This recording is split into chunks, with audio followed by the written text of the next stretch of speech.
দাদু কি করছো তুমি এসব? ছাড়ো। কি করছি? একদম চুপ, কিচ্ছু বোঝাতে আসবে না। কোনো আক্কেল নেই, দাদুকে সব দেওয়া উচিত নয়। আর বাড়ির এরকম অবস্থা তুমি কি শুরু করেছো? হ্যাঁ, একদম ঠিক করো না তুমি এসব।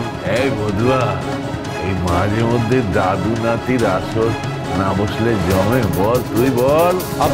দাদু মাঝে মাঝে কেন? মানে আমার তো তুমি আজকে আবদার করলে, তাই না? যাই হোক না কেন আবির, তুমি একদম ঠিক করো না। ওঠাও দাদুকে, ওঠাও এখান থেকে। হ্যাঁ হ্যাঁ।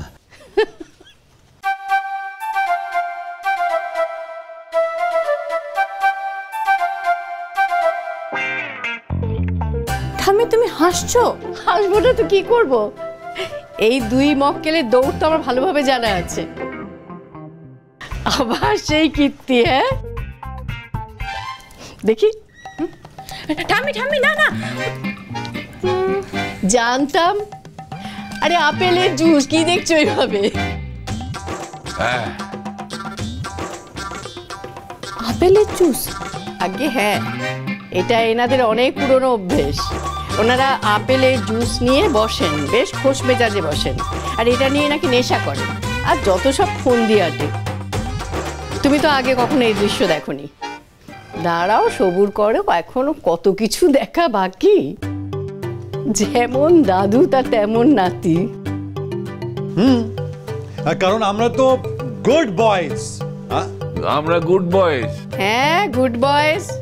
তা আজকে দুজনে মিলে কি এত ঘোট পাকাচ্ছিল শুনি? Top secrets. টপ সিক্রেট, এই গল্পের ভাগ হবে না। ভাগ্যিস আমি তোমাদের সঙ্গে গল্প করতে আসিও নি। আমি পেখমের কাছে এসেছিলাম, ওর সঙ্গে আমার দরকার আছে। তো দরকার কি হয়েছে ঠাম্মি? চলো আমার সঙ্গে, বলছি। ক্লাস, থ্যাংক ইউ দাদু। Thank you. Welcome.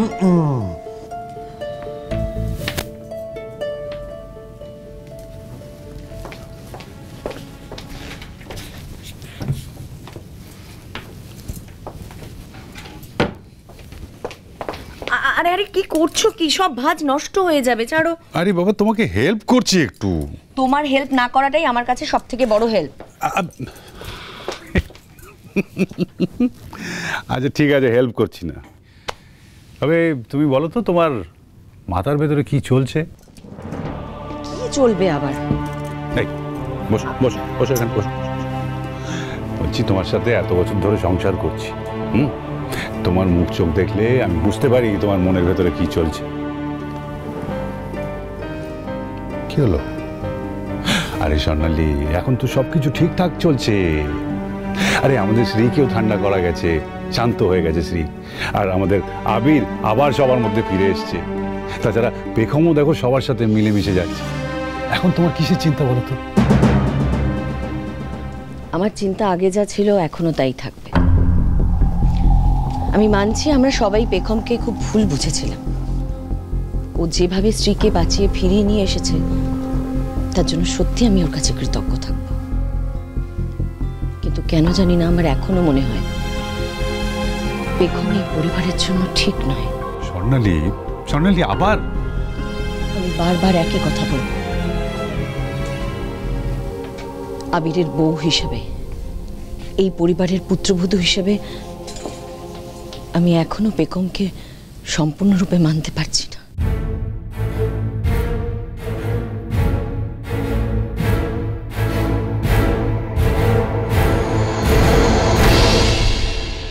Green tea best fat burning এর জন্য।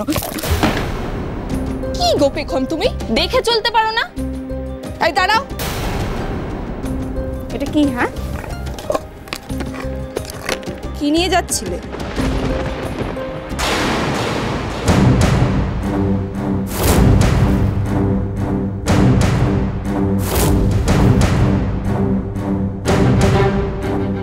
এটা তুমি কোথায় পেলে? হ্যাঁ, কে দিয়েছে এটা তোমায়?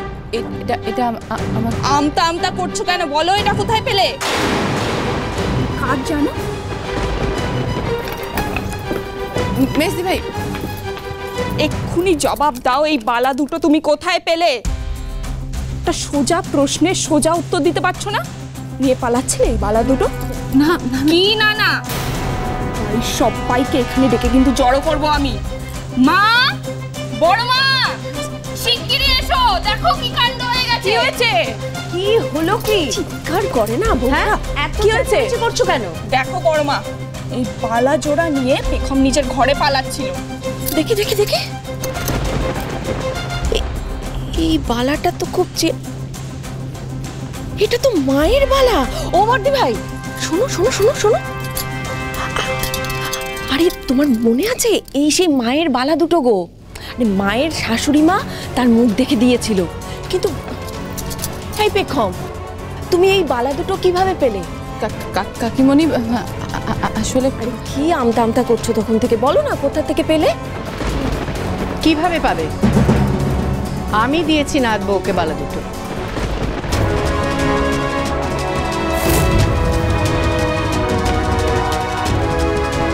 এত অবাক হবার কি হলো?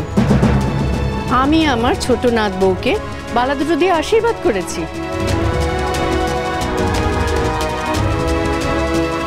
দাও দাও, কি হলো? আশ্চর্য। মানে এই বালা দুটোই দিতে হলো? মেয়েটা কি পরিবারের জন্য কম করেছে নাকি? আমি কি ওকে এইটুকু দিতে পারিনি? তার জন্য কি আমাকে বাড়ির সকলের কাছ থেকে অনুমতি নিতে হবে?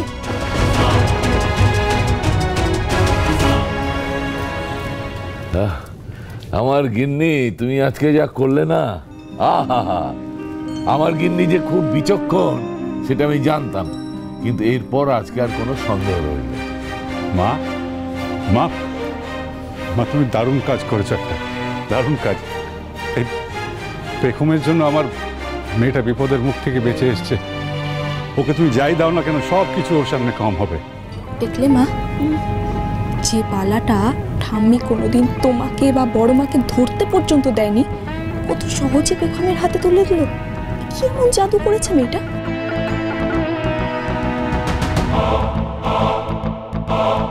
দিদি ভাই, তুমি এখানে দাঁড়িয়ে দাঁড়িয়ে হাসছো? হ্যাঁ, এদিকে যে সব হাতছাড়া হয়ে যাচ্ছে সেটা চোখে পড়ছে না তোমার? এসব কি কথা রনিতা? দেখ, পেখম এটা ডিজার্ভ করে, তাই ঠাম্মি পেখমকে এটা দিয়েছে। সব কিছু নিয়ে না অত হিংসা করতে নেই বাবু। মা, এদিকে দেখি, তোর হাত দুটো দেখি।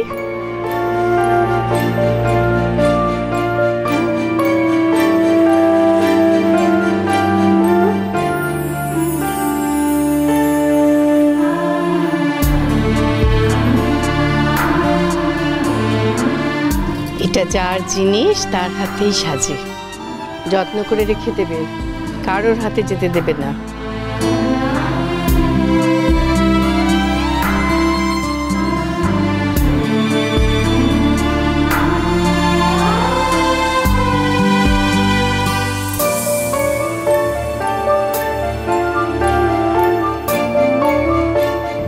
সুখী হও মা।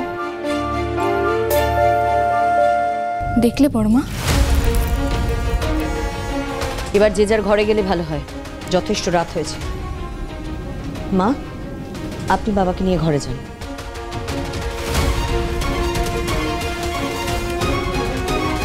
এসো বাবা।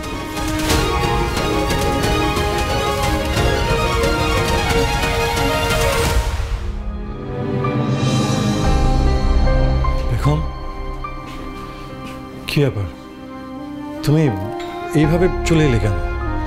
আমি, তুমি দেখলে তো, ঠাম্মি সবার সামনে আজকে আমাকে আপন করে নিল। মাও এভাবে আমাকে আপন করে নেবে।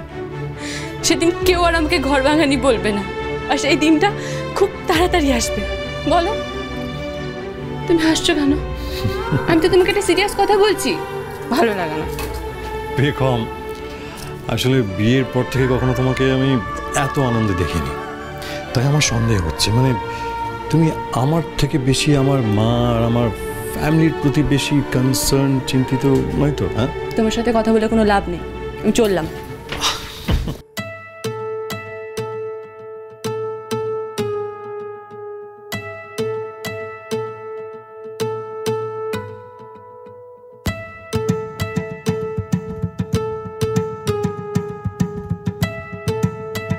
আবির কি করছো?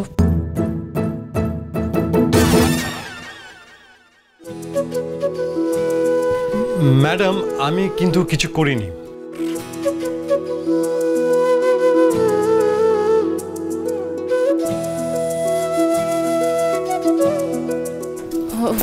ও আমি ভাবলাম তুমি ইয়ার কি করে। তোমার মুখ দেখে মনে হচ্ছে তুমি একটু ডিসঅ্যাপয়েন্টেড হয়েছে, তাই না? তুমি বললে আমি আবার আটকাতে পারি, তাতে তোমার ভালো লাগে। একদম বাজে কথা বলবে না। বাজে কথা? ঠিক আছে, এবার তাহলে একটা ভালো কথা বলি। বেগম, বাড়িতে এবার কেউ তোমাকে বলবে না তুমি ঘর ভাঙানি। বাড়িতে আস্তে আস্তে সবাই তোমাকে অ্যাকসেপ্ট করে নিচ্ছে, মেনে নিচ্ছে। একদিন দেখবে মাও তোমাকে ঠিক এভাবে মেনে নেবে। জানো আবির, আমার নিজেকে নিয়ে যত না আনন্দ হচ্ছে, তার থেকেও বেশি এটা ভেবে আনন্দ হচ্ছে আমি তোমাকে তোমার পরিবারের কাছে আবার ফিরিয়ে দিতে পেরেছি। আমি আমার কথা রাখতে পেরেছি। অবশ্য তুমি যদি আমাকে ভরসা না করতে, আমার পাশে না থাকতে, তাহলে কি আমি এত কিছু করতে পারতাম? মনে হয় না।